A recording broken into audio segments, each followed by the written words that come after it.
think just really excited. I feel really healthy and feel like I've put myself in a position to be as healthy as I can be to start the season and kind of just stay on top of that and, having a lot of fun. I think I have, like I said, great perspective on everything and excited with all the people that we brought in. It should be a really fun camp. What perspective do you think you've gained since kind of going through that whole not playing as much as you wanted to and getting back to the court?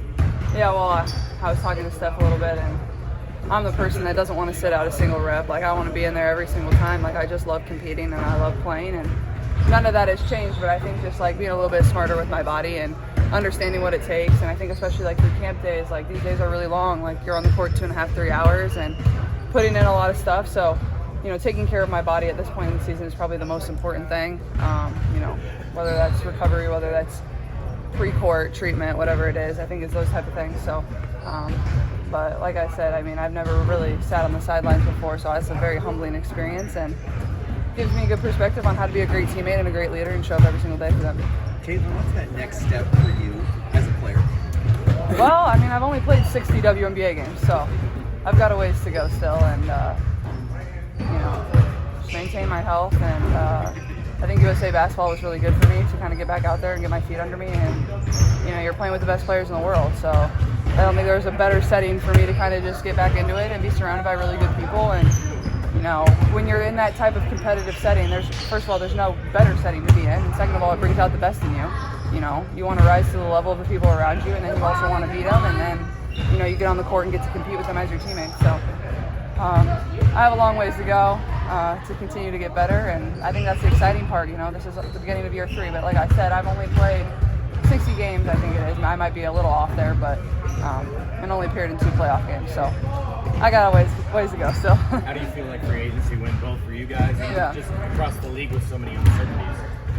I'll speak for us. I think it went great. Obviously, you have to give our front office credit. It's a very condensed timeline. It's really hard to accomplish things and to bring people in and let them see what we're all about. So really thankful for the people that wanted to come here that haven't been here before, and then obviously the people that have been here before, Kelsey, Sophie, Lexi, and if I'm forgetting anybody, I apologize, but for them wanting to come back and be a part of this, and I just think that speaks to what they experienced last year and the team that we built, and also how great our locker room was. And that's kind of a lot of what Steph spoke about, and our team meeting a couple days ago is how special last season was.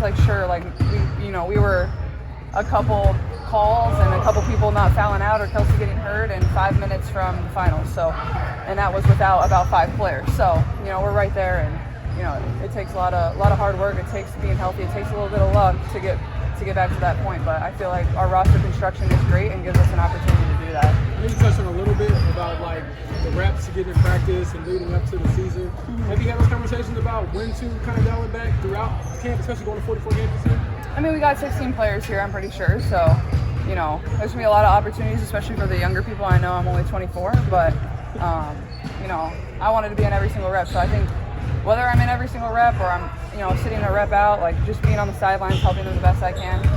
It's not been a direct conversation of this is what you can do or can't do. I'm 100% cleared. I'm 100% go.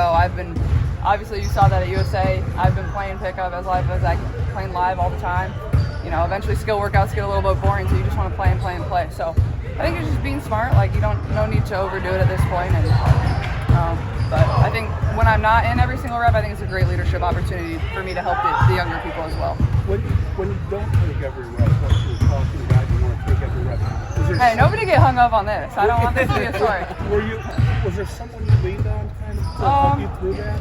Well, I think speaking to last year, obviously I was in about no reps because I wasn't playing. Right. So, it's hard. It's very isolating to come to practice every single day and spend 2 hours getting treatment and rehab, and then, you come out here and you have to show up and be the best teammate you can be. And I think that taught me a lot about what I can do if I'm not on the court. And, I got to be their biggest fan, and I think that was a great experience for me because through a lot of my career, everybody else was my biggest fan. And, that doesn't mean I wasn't cheering for my teammates. It was I was playing the most amount of minutes. I had the ball in my hands, and, when you're not doing that, you have to find another way to impact the team. So, I think I was able to do that and kind of help us and be as involved as I can. And, I traveled to every single game but one just because of some rehab things that I was trying to get done to hopefully come back. But yeah, I think just communicating really more than anything. Can you share some of the tweaks of kind of your prep to kind of get ready physically for the season? So trying to, eliminate some of the stuff that kind of happened last year.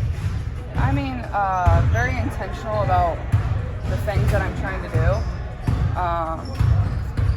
I think as a young person, you just grab your basketball shoes and you're like, oh, like let's just get up on the court and lace them up and go play. And that wasn't obviously something that was going to help me through the longevity of my career. So, I mean, a lot of targeted things for certain muscle activation. I think me and our athletic trainer have a really great relationship. She came over at the beginning of last year, and she's been probably the most selfless person through this entire process. So I'm just really thankful for her. She's been here every single day that I've been here. She's been working on holidays when I've been in the gym. She's traveled to every USA thing with me as well. And there's definitely days where I still sometimes feel sore, but like a lot of athletes that have gone through injury know it's like the mental battle of like your body's fine, you put in the work, and like it's just kind of getting over that mental hurdle. So I think there's definitely still days where I experience a little bit of a mental block, but I know I'm doing every single thing I can to be healthy, and that's why I've been healthy and why I will remain healthy as well. So, when did you find out about Aaliyah signing the Epic extension, and just your reaction to her being locked up now? I knew it was in the works, but I mean I saw it on social media and just super happy for her. Largest salary in WNBA history over the course of the deal, so nobody more deserving. Really happy for her, and happy that she gets to spend more time here because these fans really love her. This organization really loves her, and I've loved getting to play with her every single second. Like, she's not only a great basketball player, but one of my good friends. So really happy to celebrate her. Along the same lines. Thanks, everybody. Appreciate it.